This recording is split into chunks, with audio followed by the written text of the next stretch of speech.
Another powerful feature of Bulletin Digest is the ability to bookmark articles for later use. A lot of times when you're scrolling through looking for articles, you come across ones that you want to use someday, but not this particular week.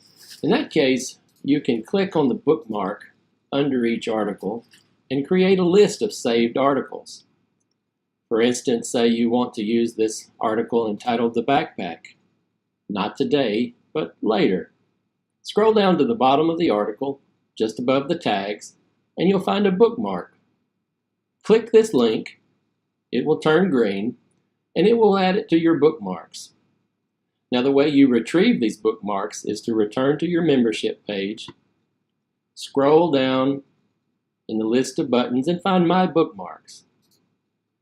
Here you will find all the articles that you have saved for later, and you can click those links and view them.